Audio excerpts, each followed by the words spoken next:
안녕하세요. 오늘은 이제 본격적으로 고등학교 수학을 시작합니다. 고등학교 수학에서 첫 번째 단어는요, 바로 집합이라고 하는 건데요. 공통수학 2의 5번째 단어는 있습니다. 됐죠?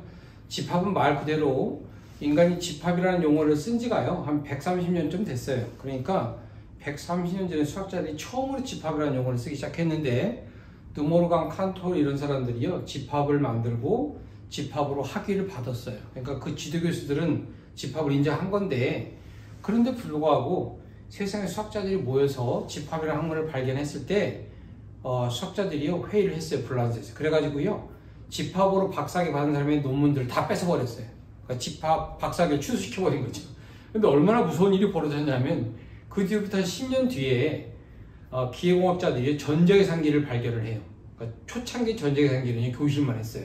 그러니까 더하기 빼기 곱하기를 막 척척 해주는 기계였는데, 그 기계를 만들어서 세미나를 했을 거 아니에요, 그죠? 기계공학자들이 모여서 야, 우리 이런 거 만들었다 했더니 유명한 학자들이 모여서 그러면 그 계산기를 만들기 위해서 어떤 알고리즘을 썼어요? 하고 물어봤어요, 그죠? 그때 이 사람들이요, 우리가 한 10년 전에 집합이라는 논문을 읽었는데 그 집합이라는 논문에서 전자계산기 아이디어를 얻었으면 그래버린 거예요. 난리가 난 거죠, 그죠? 여러분, 계산기, 컴퓨터의 가장 중요한 기능이 뭐라고 생각해요, 여러분? 컴퓨터의 가장 중요한 기능은요, 저장 기능이에요. 저장이 뭐 하는 건가? 여러분 보세요. 213 곱하기 6 더하기 1172 나누기 3 플러스 6, 이걸 계산하려면 계산기에 이거 계산해서 메모리 저장해놔야 돼요. 이거 계산해서 메모리 저장해야 되고요. 그리고 끄집어내서 더하고 끄집어내서 더해야 돼요. 그죠? 다시 말하면 계산기의 가장 중요한 기능은 저장 기능이고요. 여러분이 가지고 있는 노트북이나 PC의 가장 중요한 기능은요, 저장 기능이에요. 그죠? 근데 그 저장하려면 어떻게 해야 돼요, 여러분? 노트북을 딱 펴는 순간 뭐가 있어요? 방이 쫙 있잖아요. 그죠? 예를 들면 쌤 방에, 고3 방에 들어가면은요, 고3에 필요한 모든 파일이 정리되어 있어요. 그죠? 그게 컴퓨터의 가장 중요한 이론이, 가장 중요한 기능이 저장 기능인데, 집합이 바로 그런 아이디어를 만들었어요. 여러분, 집합이 뭔가 하면은요, 집합의 가장 중요한 수학적 뜻이요, 집합은 어떤 특정한 성질을 가진 것들을요, 한데 모아놓은 거예요. 대단하죠? 어떤 특정한 성질을 가진 것들을 모아놓은 걸 집합으로 약속했어요. 그래서 집합을 가지고 새로운 수학의 기틀을 마련했어요. 그러니까 특정한 성질을 가진 것들을 모아놨다, 그 말은 여러분 컴퓨터에 뭐예요? 가장 기본적으로 중요한 성질을 가진 것들을 모아서 방을 만들고 그걸 저장하는 획기적인 기술을 만드는 게 바로 컴퓨터거든요. 그 기초이론이 바로 집합에서 왔다는 얘기예요. 됐죠? 아이디어가 여기서 왔다는 얘기죠? 그래서 집합은 수학에서 예를 들면 새로운 윈도우를 까는 거예요. 여러분 컴퓨터 윈도우가 참 개발됐잖아요. 그죠? 지금 아마 윈도우 얼마가 나왔죠? 윈도우 지금 한 16좀 나왔나요? 잘 모르겠네요. 자, 어찌됐든 수학의 새로운 윈도우를 깔아서 수학을 다시 싹 지워버리고 재편한 거예요. 그죠? 이게 수학이라는 거예요. 특정한 성질을 가진 것들의 모임. 그러니 그냥 미분하고 적분하고 새로운 수학들을 막 해서 엄청난 수학을 만드는 사람들 입장에서는 이런 말장난 같은 수학을 집합이라고 하고 시작하고 수학이라고 시작하니 무서울 수밖에 없었죠. 그죠? 근데 이 집합이 수학의 아주 중요한 특징을 만들어 하고 수학을 추상적인 반열 위에 올려놨어요. 그죠? 그동안에 수학은 그냥 사칙연산을 통해서 기본적으로 식과 함수 가지고 연산하는 게 기본이었는데, 이제 수학을 추상적인 반석에 올려놓고 수학도 추상적인 느낌으로 가져가 보는 거죠. 피카소가 그런 미술을 했던 것처럼 수학에 이런 아주 중요한 논리가 시작된 거죠. 그죠? 그래서 집합의 가장 중요한 게 바로 집합의 정의고요. 집합에서 그런 가장 중요한 기호는 뭐냐? 바로 부분집합이라는 거예요. 부분집합. 뭐라고 쓰냐면 A가 B에 뭐 되어진다? 포함되어진다. 됐죠? 집합은 이 포함관계가 헌법이에요. A가 B에 포함된다, 그 말은 무슨 말인가 하면 집합 A에서 임의원소를 끄집어내면 그러면 그 집합 임의원소가 다시 B 안에 있다, 이게 포함관계를 뜻하는 건데요. 벤다의 그림이 그림 그렸어요. 집합 A가 B에 뭐 되어진다? 포함되어진다. 여기에는 임의원소가 곧 다시 B 안에 있으면 A가 B에 포함되어진다. 다시 말하면 B가 A를 포함한다 그래요. 그죠? 이걸 뭐라고요? 부분집합이라고 하는 부분집합. 됐죠? 그래서 집합의 무지무지하게 중요한 기호가 되기 시작하고 집합의 가장 중요한 기호입니다. 됐습니까? 집합은 우리가 큰 대문자로 많이 쓰는데요. 만약에 집합 A가 1, 2, 3을 가지고 있다, 그 말은 이게 바로 뭐예요? 1은 집합A보다 원소다 이렇게 표현해요. 뭐 4가 원소가 아니니까 4는 집합의 원소가 아니다 이렇게 쓰고요. 내가 만약에 집합 B를 1, 2라고 주면 집합 B는 어디 안에? 집합에 포함되어진다 이렇게 표시하자는 얘기예요. 됐죠? 같은 집합 B를 부분 집합이라 그래요. 왜냐면 여기 있는 모든 원소가 여기 안에 있잖아요. 그죠? 공집합은 아무것도 갖고 있지 않은 거예요.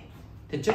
아무것도 갖고 있지 않은 것도 아주 중요한 특징을 가진 집합이거든요. 그래서 공집합도 집합에 속하고요. 모든 공집합은 모든 집합의 부분집합이라고 할 수 있어요. 됐어요? 이런 부분집합을 하면 부분집합을 가지고 우리가 뭘 찾는 게 중요한가 하면요. 집합 A가 이렇게 1, 2, 3이 있으면 이니면 부분집합의 개수를 찾는 건데 잘 보세요 여러분. A의 부분집합 다시 말하면 X가 A의 부분집합이래요. 그렇게 되는 집합 X는 몇 개냐 물어보면 이 원소가 3개죠? 그럼 부분집합 몇 개 생겨요? 2에 3승계 8개 생겨요. 내가 찾아볼까요? 원소 하나짜리 하나, 둘, 셋, 2개짜리 4, 5, 6 그리고 전체 7 그리고 공집합까지 전부 8개예요. 됐죠? 이 귀납적으로 찾는 거예요. 원소가 n개면 부분집합의 개수는 2에 몇 개다? n승계다. 됐죠? 이런 부분집합 중에 되게 중요한 논제가 하나 있는데 보세요. B가 A의 부분집합이며 그리고 그 B가 반드시 1을 원소로 갖는데 그럼 부분집합이 몇 개일까요 여러분? 1을 원소로 반드시 가져야 되니까 2를 버리고 생각해요. 그러면 원소 부분집합 몇 개죠? 2의 제곱개예요.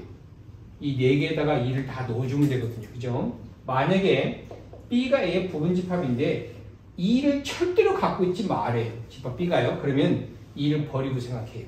그럼 1, 3으로 부분집합 4개 만들 수 있는데 2를 버리고 생각했잖아요. 그죠? 그러니까 4개 맞아요. 됐죠? 예를 들면 이런 거 보세요.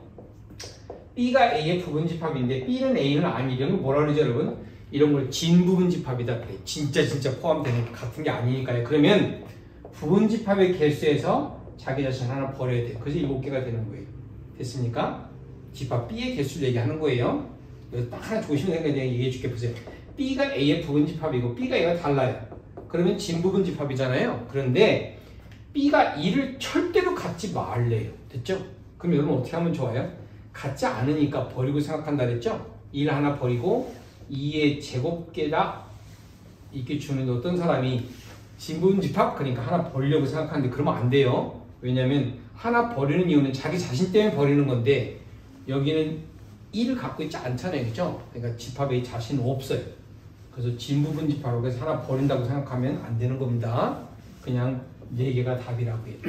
이렇게 집합을 잘 연습하고 나면 이제 집합의 연산을 해요. 집합의 연산자에는 크게 몇 가지가 있어요, 여러분. 집합도 계산하면 연산자가 필요하잖아요. 우리가 지금까지 했던 건 사치연산이고요. 집합을 계산하려면 연산의 잣대가 필요한데 맨 처음 나오는 게 뭐죠, 여러분? 교집합이에요. 교집합이라는 건 뭔가 하면 X가 A에도 있고 그리고 B에도 있는 거예요. 그죠? 드모르간 어떻게 표시했어요? 집합 A와 B가 동시에 가지고 있는 부분 이렇게 표시했어요. 됐죠? 그 다음에 합집합이라는 게 있어요. 합집합 뭐죠, 여러분? X가 A에도 있고 또는 어디에 있어도 좋아요. B에 있어도 좋아요. 그 말은 무슨 말이냐면 A에 있어도 좋고 B에 있어도 좋고 A에 있어도 좋고 B에 있어도 좋고 결국은 합집합이라는 뜻은 전부 다를 얘기하는 거예요. 됐어요? 그 다음으로 중요한 게 바로 뭔가 하면 여집합이라고 하는 건 여집합은요. X가 A에 있으면 안 돼요. 그죠? 이러면 집합이 아니에요. 여러분 보세요.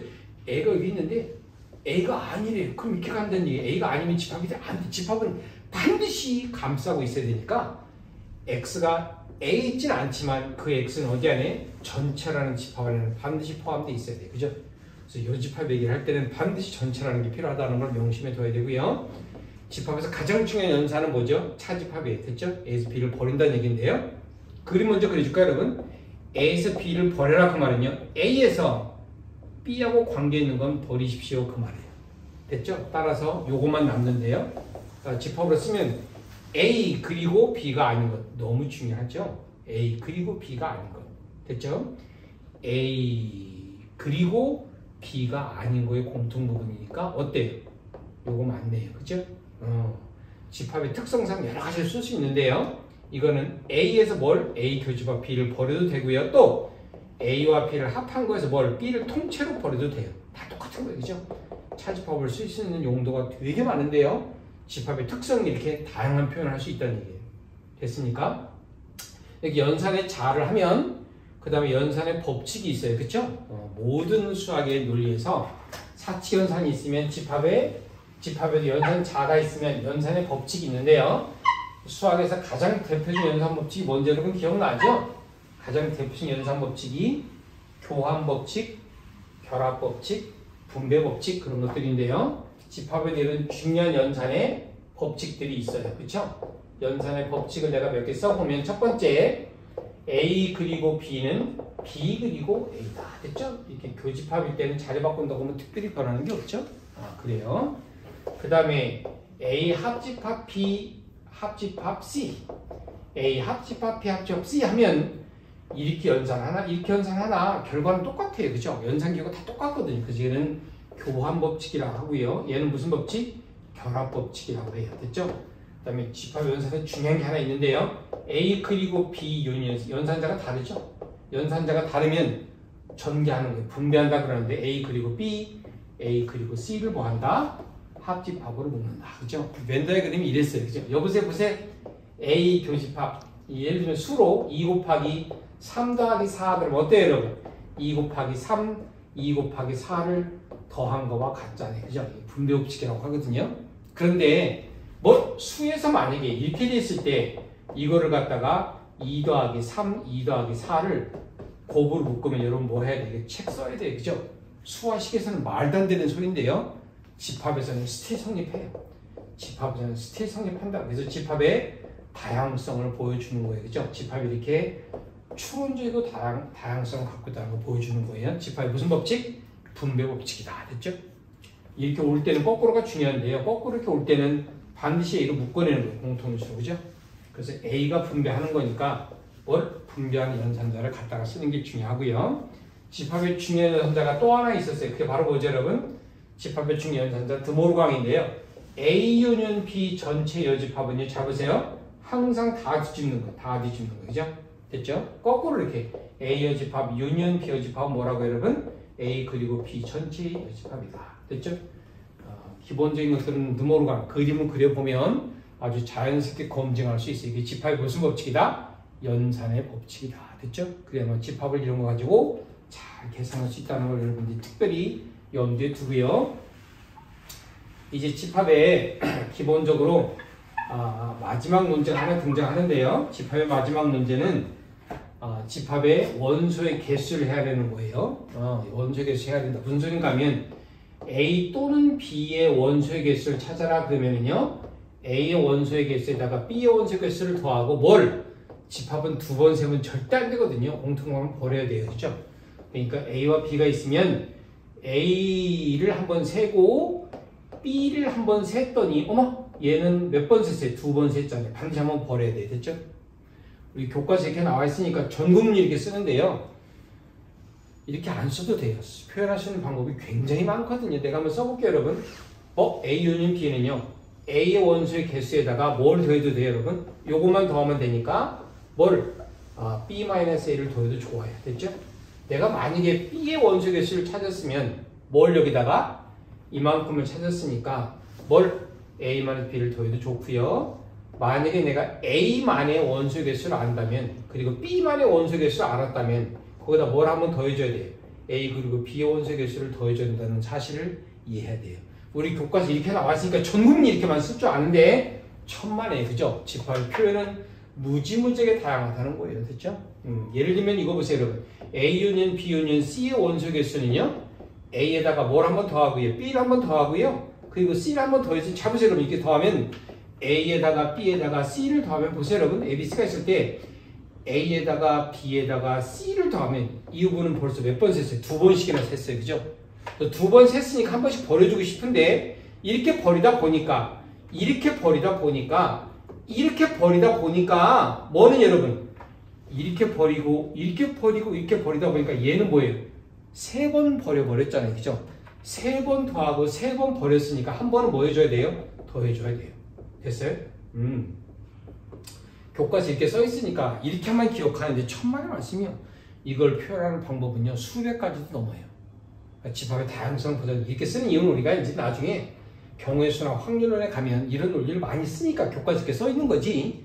실은 이걸 표현할 수 있는 방법은 굉장히 여러 가지 있다는 얘기, 그죠? 이걸 표현하는 방법은 무궁무진하게 많이 있다는 걸 여러분이 명심하시고, 집합이 가지고 있는 이런 기본적인 특징, 물론 우리가 교과 과정에서 집합이 되게 중요하긴 하지만 진짜 중요한 논쟁은 이제 대학 가만 하는 거고요. 여기서는 수학의 기초 이론이 집합으로 인해서 다시 탄생했기 때문에 집합이 얼마나 중요한 거고, 우리가 앞으로 하려고 하는 모든 함수나 모든 논리는 다 집합의 논리와 경우의 수를 잘 따라서 모든 것들을 검증하고 확인한다는 사실을 이해하고, 집합이 이제 우리 수학에서 너무나 중요한 사실을 인정하십시오.